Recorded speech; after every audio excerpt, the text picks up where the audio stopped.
তাইলে তুমিও কইতাছো জমিটা বিক্রি করতে। এই যে শহীদ যে কথাটা কইলো সেই কথার কোনো গুরুত্বই দিলে না। তবে একটা কথা, আগে যে জমিটা বিক্রি করছি ওরা সবাই কিন্তু টাকা নিচ্ছে, শহীদ কিন্তু 1 টাকাও নেয় নাই। কথাটা মনে আছে তো? মনে আছে। তখন নেই নাই, এখন নিব, সবাই সমান ভাগ দিব।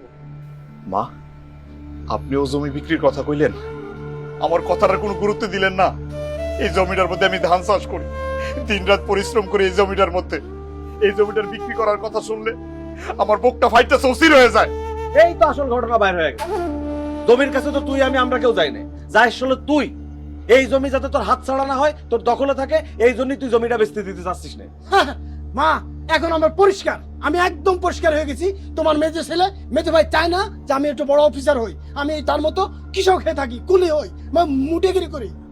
কিরে শরীফ, এই বড় ভাইয়ের সাথে কিভাবে কথা কইতে হয় সেইটাও তো এই শিখস নাই। হ্যাঁ, লেখাপড়া শিখে একটা বেয়াদব হইছো। আমি উচিত কথা কইলি তো দোষ, আমি বেয়াদব হয়ে যাই। মা, তুমি কিছু কও না কেন? কি মিয়া ভাই চুপ করে আছো কেন? এখন বলো। আমি কিছু বলতে গেলে তো আবার বেশি হয়ে যাবে। মা যেটা ভালো মনে করে সেটাই হবে। আব্বা, মা, এই কথাটা বলাতে যে আমার ভুল হয়ে যাবে ওটা আমি বুঝতে পারি নাই। যদি বুঝতাম তাহলে আমি বলতাম না। ঠিক আছে, এই জমির দরকার নাই আমার। বড় ভাই টাকা দরকার, ছোট টাকা দরকার, এই জমি বিক্রি করে দিয়ে দেন। এই জমি আমার লাগবো না, লাগবো না আমার, লাগবো না আমার জমি, লাগবো না। এইবার তোর 16 গলা পূরণ হইছে। হ্যাঁ, যাও ঘরে যাও, দাঁড়া রইছো কে? আহা, আপনি থামেন তো। হ্যাঁ, এক পোলা কানতে কানতে ঘরে গেছে, আপনি কি চান? যে এই 2 পোলাও কানতে কানতে ঘরে যাক? বাপরে, তোরা ঘরে যা, দেখি ব্যবস্থা করুন না। তোমার আশকারা পাইয়া ওই এই বড় আর ছোট শহীদরে এত বড় বড় কথা কওয়ার সাহস পাইছে। পোলা পাইন বড় হইছে, হ্যাঁ, অগো মুখ আটকায় রাখবেন কেমনে? আচ্ছা, আপনি কি ভাবেন? ভাবেন যে আমি শহীদের সৎমা না? ওর লেগে বুঝে আমার কোনো মায়া লাগে না? হ্যাঁ লাগে। আপনারা যে কই রাখলাম,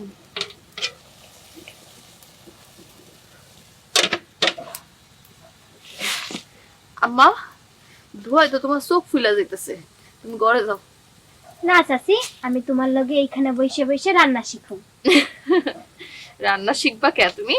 তুমি তো পড়াশোনা কইরা অনেক বড় অফিসার হবা, তখন দেখবা তোমার বাড়িতে 2-3টা কাজের লোক আছে।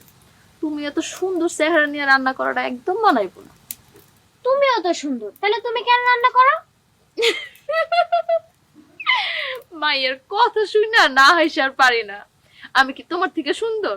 মোটেও না। আর তাছাড়াও আমি তো পড়াশোনা করি নাই, রান্না বান্না কইরাই আমার খাইতে হইব। আচ্ছা চাচি, হ্যাঁ, তুমি সবসময় রান্না করো কেন?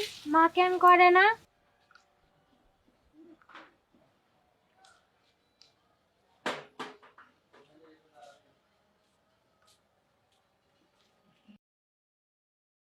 আপনি তো দেখো সবাই খাওয়ার পরে যা বাসে এরে আমি আপনার পোলারে খাইতে দিই, ও তো অপসরের মতো খায়।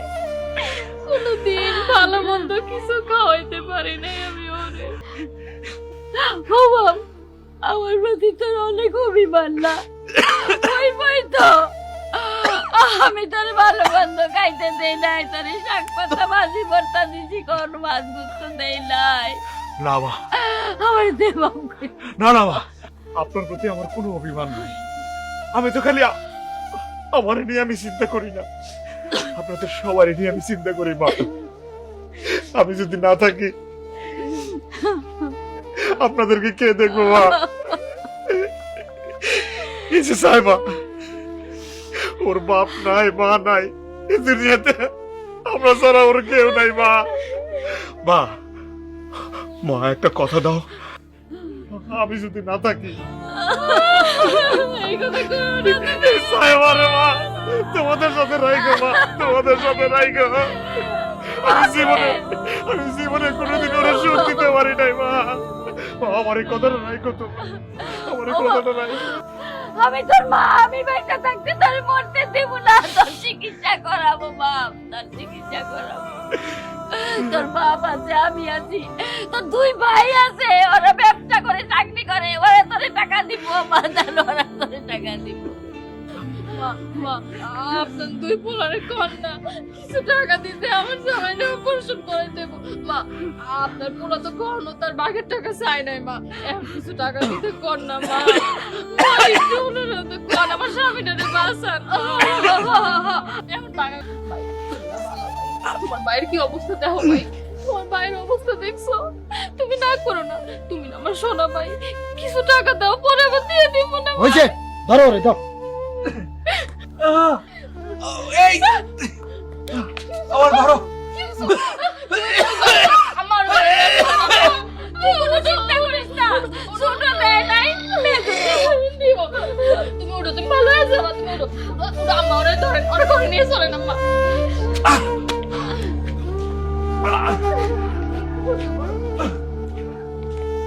অনেক খারাপ লাগছে।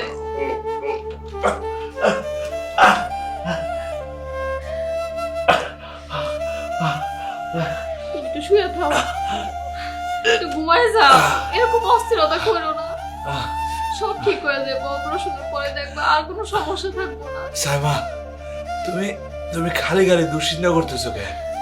আরে আমার বাপ মা তো এখনো বাইসা আছে, ওনারা অবশ্যই টাকার ব্যবস্থা করে ফেলবে। তারা এতগুলো টাকা কই থেকে পাইবো, কই থেকে এতগুলো টাকা জোগাড় করবো? আমার মারে নিয়ে কেউ কটু কথা বললে আমার মাথা ঠিক থাকে না, আমার কিছুই ভালো লাগে না। যা করছে তাই কইছি, আমি তো বাড়ায় কিছু কই নাই। আর বাদ দাও না এসব কথা বলার সময় এখন। আচ্ছা বড় ভাই টাকা দিলি তো সবকিছু দাদাই কানতে কানতে কইছে তোগো আপন ভাই যদি বইরা যায় তাইলে তোরা এই টাকা দিয়া কি করবি? তবু আব্বাও টাকা দেয় নাই। দেখছো তোমার ভাই কত আপন, টাকার জন্য এখন নিজের মায়ের পেটের বাইরেও চিনে না। কই ভাগ নেওয়ার সময় তো বললো না যে ভাগটা নিব না।